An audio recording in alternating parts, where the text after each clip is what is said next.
I've already reviewed most of the films of the Texas Chainsaw Massacre except for this film and Leatherface, which I am going to try to review another day. So for now, let's tackle what I feel like is probably the weakest of the franchise, in my opinion, but you don't have to take my word for it. Texas Chainsaw Massacre, The Next Generation, or Return of the Texas Chainsaw Massacre. Beat these entertainment rankings and reviews.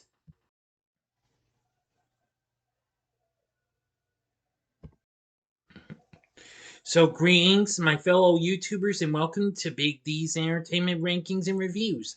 My name is Dual, better known to you as the Big D, and this time around I bring to you a review of the 1995 black comedy slasher flick Texas Chainsaw Massacre: The Next Generation, or The Return of the Texas Chainsaw Massacre. Released by Cineplex along with Columbia TriStar. Directed by Kim Henkel, who also wrote and co-produced the film.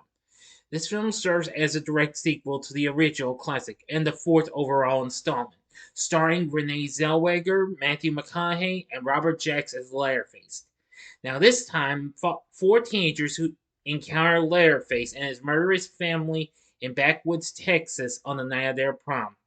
It features cameo appearances from three of the stars of the original film: Marilyn Burns, Polly Partain, and John Dugan.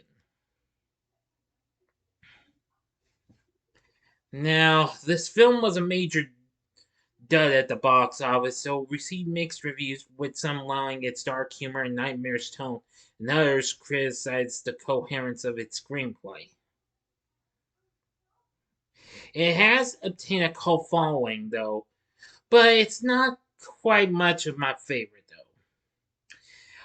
On May 22nd, 1994, four teenagers, Barry, Heather, Jenny, and Sean, attend their school's prom. When Heather discovers Barry cheating on her with another girl, she storms out of the dance, followed closely by Barry, who tries to explain himself as they drive away in his car. Their argument is interrupted by Jenny and Sean, who are hiding in the back seats, smoking some Reaper, or, well, you know what I'm saying, rope, marijuana, you get the point. Or should I say reefer? I meant reefer, not reaper. Oops, apologies. Heather takes a detour off the freeway and, while distracted, collides with another motorist who passes out in the ensuing confusion. Jenny, Heather, and Barry leave Sean to look after the unconscious motorist while they search for help. They stop at an office trailer where they meet Darla, an insurance agent who promises to call her boyfriend, a tow truck driver named Vilmer. They leave the office and begin heading towards the wreck, returning, only for Heather and Barry to become separated from Jeannie in the darkness. Vilmer shows up at the scene of the wreck, killing the motorist before chasing Sean in his truck and backing over him repeatedly. Meanwhile, Heather and Barry become separated from Jean and discover an old farmhouse in the woods. As Barry looks around, Heather is attacked by Leatherface on the porch swing and subsequently forced into a meat locker. One of Vilmer and Leatherface's family members, W.E., finds Barry and holds him at gunpoint before forcing him inside. Barry tricks W.E. and locks him out, but while using the bathroom, Barry discovers a corpse in the bathtub. He is then killed by Leatherface with a sledgehammer. After killing Barry, Leatherface impales Heather on a meat hook. Well, Jean returns to the scene of the wreck, where she is met by Vilmer, who offers her a ride. She accepts, only for Vilmer to threaten her before showing her the bodies of Sean and the motorist. Janie jumps out of the truck and runs into the woods, and is soon attacked by Leatherface, resulting in a lengthy chase through the farmhouse, where she finds several preserved corpses in an upstairs bedroom. Well, she manages to flee and seeks refuge with Darla, who reveals herself to be in league with the killers when W.E. shows up and beats her with a cow prod. And well, and once Jane's put in Darla's trunk, and they go get pizzas for dinner and all that stuff, But Jane tries to escape only to be caught again. And well, it really takes a real strange turn. So, well, I'm not going to give the whole film away. I mean, this film didn't do so well, so I'm going to not give the whole story away. You're going to have to just see the movie if you got what it takes to see it. But anyway, what did I think of this film? Well, again, I'm going to say it's not great though, but it's all right and what have you. I don't factually hate it though. It's just could it just could have used a little bit of few touches and what have you. But anywho, now let's see. The music from Wayne Bell and Robert Jacks himself was not too bad. I mean, Jacks actually contributed a little musical number along with Debbie Harry of the band Blondie. Though a full soundtrack was never released, but a companion single featuring the film by Jackson Harry was released on CD a couple of years after it was released. It was released at South by Southwest in March of 1995 and received a limited release a half a year later of the same year in September. Then the fall by Cinepix. Then the following year, Columbia TriStar acquired distribution rights for both theatrical engagements as well as home media.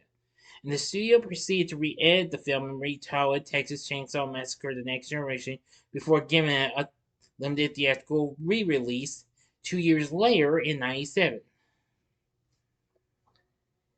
Anywho, both contemporary and modern critics and film scholars have noted the film's prominent elements of parody and recursiveness, as well its unique implementation of a secret society subplot involving Leatherface and his family members. Now, again, the film didn't really do so well. It went on to make 44,000, a little over 44,000 during its theatrical run. Anyway, yeah, this has gone through so many changes and what have you. Well, from its initial releases and what have you, the Boston Globe referred to the film as a shameless rehash of the original. And Henkel's idea of an imaginative stroke is to put Leatherface in red lipstick and Black Widow drag. No thanks, Julie Newmar. Joe Bob Briggs championed the film upon its South by Southwest screening, referring to it as a flick so terrifying and brilliant that it makes the other two Chainsaw sequels seem like after school specials. The Columbian said that that things don't always make sense and important things go unexplained. But that's part of the nightmarish ambience in this crazy movie with crazy humor. And he went on to declare that director Hinkle has probably come as close as anyone could to putting a nightmare on film. Now, upon its re-release in '97, many of the critical reviews focused on the lead performances of Zellweger and McConaughey, who had garnered significant fame in the interim. The New York Times says it was way back in '95 that this schlocky horror farce, then known as Return of the Texas Chainsaw Massacre, first appeared with the unknown actors Matthew McConaughey and Renee Zellweger in starring roles. But even in a film whose principal props include litter, old pizza slices, and black plastic trash bag, it's clear that these two were going places. The Austin American Statesman said, "Everyone here certainly pushes at the ceiling of near absurdity, yet the next generation never quite goes over the top." The Detroit Free Press championed the lead performances, but expressed disappointment in the Men in Black subplot that writer director Hinkle turns poor Leatherface into a whimpering drag queen. And the New York Daily News noted that Zellweger impresses in her stingiest, screen-driven turn as Jenny. I completely do understand and what have you. So they were mixed and wavy. So again, I don't hate the film. I just wish it could have been just a little bloodier, which that's kind of a big negative I have with the film. Really isn't that much blood in this film, to be honest. Just like the original. What's up with that? As of now, the film is at a mere 16% on Rotten Tomatoes, saying that the film has the fortune of starring early career McConaughey and Zellweger, but the service is neither headliner well in a convoluted and cheap looking slasher that doesn't live up to the TCM legacy. Anyway, this has been released on various times on video cassette and DVD, yeah, and on Blu ray in 2018.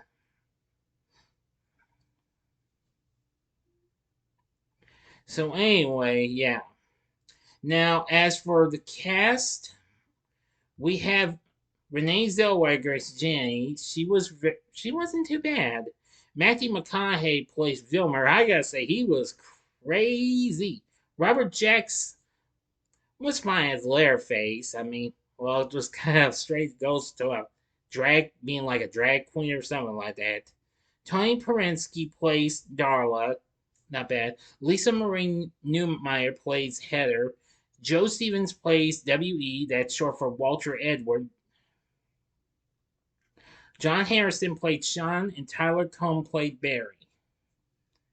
Now, for the actual stars of the classic film, we have, let's see, John Dugan playing a cop at the hospital, Paul A. Partain playing a hospital orderly, and Marilyn Burns, although credited as anonymous in the film, as a patient on the gurney. So the cast is alright. But anyway, that's all I've got to say of this film. So it's decent, well, fairly good story, a pretty good cast, and a pretty good score and what have you. Would I recommend TCM The Next Generation? I'd say go give it a one time watch, just in case, just to be on the safe side. If you're not satisfied with this, stick with the other films and what have you. If you're a fan of those, but I'm sure a lot of you are fans of this film now, and that's fine with me. I'm not. Again, I like I said, I don't hate this film. I just wish it could have just used some more blood and what have you. This just didn't have much like the original did. So anyway, what did you think of Texas Chainsaw Massacre: The Next Generation, or Return of the Texas Chainsaw Massacre? Please feel free to let me know in the comments section below. If you like the video, click the like button, subscribe, and be a part of the Big D Nation. Join me next time when I bring to you a review of the film Bodies, Bodies, Bodies, which was a recent horror film from last year, which I'm going to try and do that in a spoiler-free way. I mean, even though it's been over a year since it came out, so I'm going to try and do a spoiler-free review of it anyway. So, again, let me know what you thought about the film, the Texas Chainsaw Massacre Next Generation. And if you like this, consider checking out my reviews of some of these other films that I've recently reviewed in the last few years. In the upper left-hand corner is my review of the 2003 remake of the Texas Chainsaw Massacre, which I thought was much better and what have you. The upper right-hand corner is my review of the prequel to that film, which is Texas Chainsaw Massacre: The Beginning, or go to the bottom left-hand corner and see my spoiler-free review of just the solo titled Texas Chainsaw Massacre from last year, which came out on Netflix. And the bottom right-hand corner is the button you can click to subscribe. If you like rankings and reviews on movies, TV, music, video games, etc., then I'm your guy. Thank you for watching. Until next time, I'm the Big D saying, see ya.